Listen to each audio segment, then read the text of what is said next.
presence to cheer and to guide, strength for today and bright hope for tomorrow, blessings all mine with 10,000 beside. Great is thy faithfulness, great is thy faithfulness, morning by morning new mercies I see. All I have needed thy hand hath provided. Great is thy faithfulness, Lord, unto me.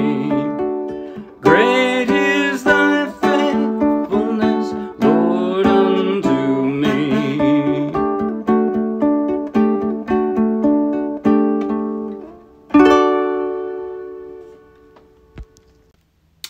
That was Great is Thy Faithfulness, a traditional hymn that's just almost 100 years old, 1923.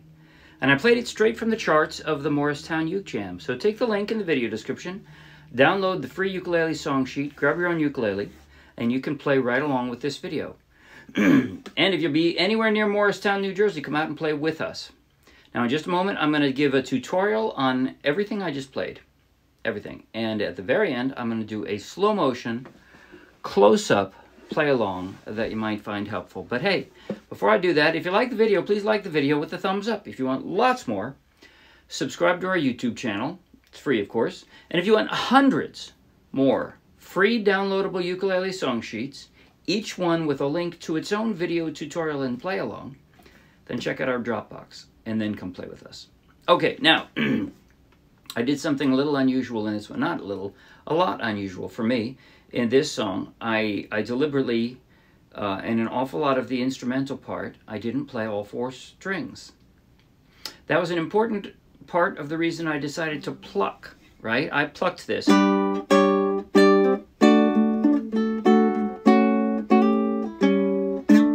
I wanted you to hear basically the highest. Generally speaking, in an awful lot of Western music, the melody is the soprano part. You know, it's the highest part, especially in hymns. The one closest to the top of the page, yeah, that's the melody part, right? So that's what our ears hear as the melody. So in the instrumental piece portion, you know, the intro and the instrumental verse, I wanted you to hear the melody line. And I did that by keeping the melody the highest line, and I kept it the highest by not always playing the highest strings. Yes, I am playing with a low G. If you're playing, that is to say, my dog has fleas, if you play my dog has fleas, you can play it exactly the same way. The melody won't be quite as striking because this is more like a bass line in this instrument, right? But you can play it exactly the same way, and almost always the melody line will still be the highest note that you hear as you're playing. So, all right, then. How am I doing this? Like I said, every single thing I played, I didn't call this fingerstyle. I mean, it kind of is.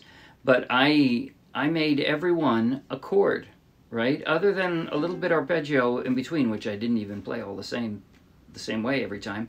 I just, when it seemed like there was a long lag and I needed to fill in, then I would just keep my, you know, I would keep plucking on things. And I'll show you a little bit of how I do that too. But the point is, every pluck is actually a chord. But I can end up getting 3 different chords out of a D, this, and this, and this, by playing all 4 strings, or just the 2 low ones, or 3 low ones, or just the 2 low ones. Every time I did it, I was skipping the strings closest to the floor, and on the song sheet, I used bright red little superscripted numbers when I didn't play all 4 strings. I used a bright red superscripted number to tell you how many strings I played. Now, if you're familiar with my you know, song sheets, a simple superscripted 2 means a second position. Like here's first position D, second, third, fourth, right? Those are playing up the neck. But this is kind of the opposite. It's instead of playing all 4, I want you to play only 3. So that this becomes the highest note that you hear, right? Instead of all four, it's just those. So that's the idea, is that it's the bright red superscripted numbers tell you how many strings from the top down to play. If you see no number like that, then you're playing all four. And yes, I understand that that makes it complicated, but you also realize throughout the rest of the song, after that instrumental start, I played all four strings almost the entire time. Not always, but almost all the time. I played all four, and while I was singing along with it, it sounded just fine. My voice, you heard the melody in my voice, and so that time, then the plucking of all four strings just gave a harmony. You know, you heard an instrumental harmony to my voice, and that worked just fine. So in other words, if you find it too complicated to look at those bright red numbers, then just ignore them and play the whole chord. That's all right. You can do it. Now, as far as the strums go, I didn't do any. I didn't do any strums. All I did was pluck, so that made it pretty simple. And for most of it, I plugged on a normal metered timing, right? Okay, I didn't there, did I? I paused. You kind of have to know the song to be able to play it with that kind of a pause. I played the instrumental portion along with my voice, right? Great is thy faithfulness, Lord, unto me. All right. So the timing is a little off there, but still, it's every time it's just plucks, just simple plucks. The two exceptions where I did play it a little bit different were in the chorus. Great is thy faithfulness, great is thy faithfulness. Right? Again, I went along with the voice. I went along with the voice, but it wasn't a metered plucking. Again, that part is just plucking. The second line is almost completely arpeggiated, like this. Morning by morning, new mercies I see. Now what I did, that's the only place in the whole song where I did that. I did it, you know, 3 times because I played the chorus 3 times. But what I did was, I've got an A7 there, right? So I'm plucking all 4 strings, and then I'm just plucking single strings from the string closest to the ceiling. That would be the 4th string. They call it that. 4th, I don't know why, but I just did that. Morning by morning, new mercies I see. I just like the way that sounded smoother when I did that. The rest of the song is more plucking along with the voice. Okay, chord transitions. That's the biggest part of the song, right? Tons and tons and tons of it. So I'm going to come up close here and show you all of them. This is going to take a while. So, starting with the intro, I've got a G. I'm playing all 4 strings in the G. And I'm going to mess with the A string here, basically, the first string here.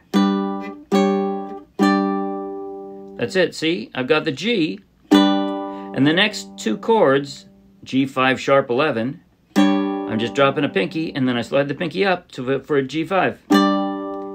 And then the D, I leave the pinky there, bar the 2nd fret. That's it. So I wanted to hear, sorry. So I'm still playing all 4, right? And now I go to 3 strings. I want to hear this, right? So A7, 2 strings. And then last one, I'm shaping a D, but I'm still just plucking 2 strings.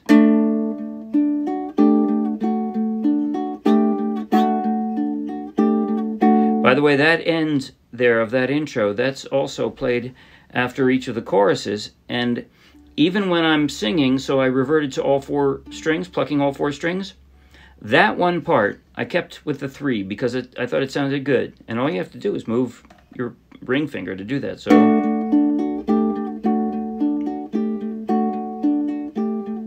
So again, that's the intro.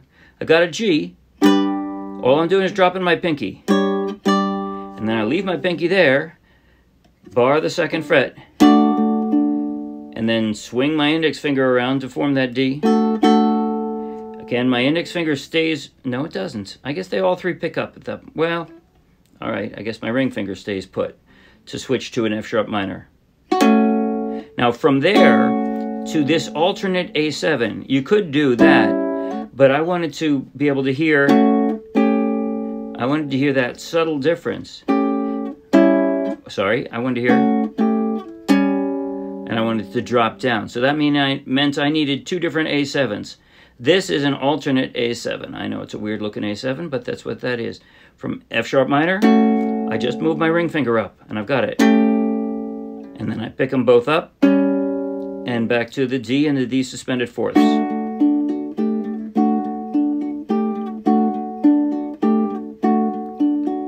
Now the instrumental, I'm still stuck on 3 fingers. Now, the way I do this, I think generally speaking, I take my middle finger and I just lay it flat there for that G major 7th. And then the middle finger is still in the right place, it just kind of comes up. And I understand you don't even need that part of the G6, but I usually form the whole chord just because I'm seeing the chord, and it's easiest for me not to get confused that way. So, and now I'm going to drop over to that alternate A7. Now my ring finger stays put, and these two jump around to that D suspended fourth and back to a D. And we're back to the G alternatives here. G, and the G 5th sharp 11, and back. Here's the hardest part of the song, for me at least. By far the hardest. I have to go up to an E 5th.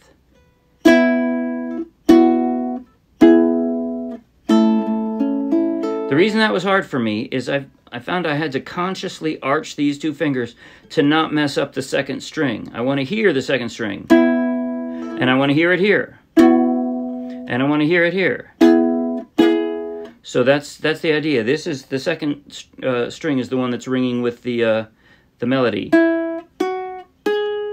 Okay, so again.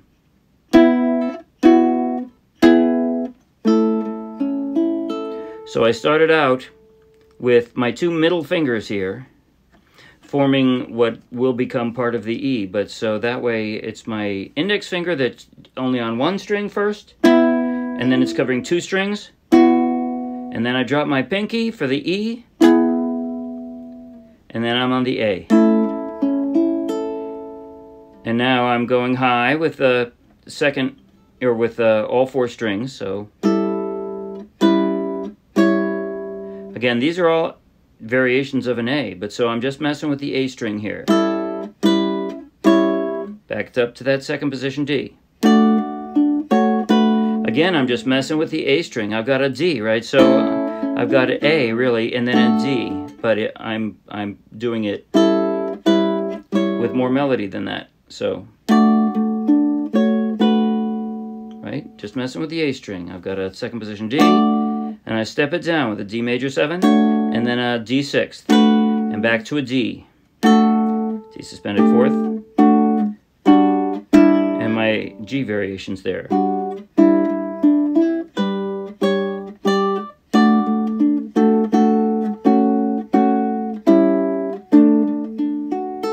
You see a lot of repetition there, right? That's why I didn't talk it through all of it. Down the chorus. So I'm on the A, great is thy, and then I'm just going to a D suspended 4th, and then I'm going to drop it down to a D. So faithfulness, B. So from a D, your middle finger, if you notice, stays stuck on the same string, just slides up 1 fret. That's the closest to stability you've got here. From there, it slides up 1, and the rest of your hand kind of turns around it. So from there to the faithfulness, and now it swings around sideways and slides up just 1. B, great is thy, and then the way I do this, right, so I've got my B, I drop a pinky first on the 3rd string, and then I move my middle finger over. That's how I do the from B to E suspended second to E minor. Morning by morning, new mercies I see. Okay, so actually, if you have trouble with the E, then instead, after the A7, drop your 3 weak fingers, your 3 smaller fingers onto that D. And then they'll already be in position. All you have to do is slide up for the E. That's it. A7 again. All I have needed, thy hand hath provided. This is the same chords as we've had before. Great is thy faithfulness, Lord, unto me. Or at the end, Lord, unto me. And the very last note, or chord, it's a D up here on the 5th fret, shaped like a B flat or a B. Okay, that's it. Now I'm going to play through the intro, the instrumental verse, the first verse, chorus. I'm going to play through, clear through to the first chorus, and then the outro. Slow motion, so you can play along with every single chord transition. Here goes now. Slow, though, so you can get it right. 5, 6, 7, and...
That's it. See you Wednesday. Bye.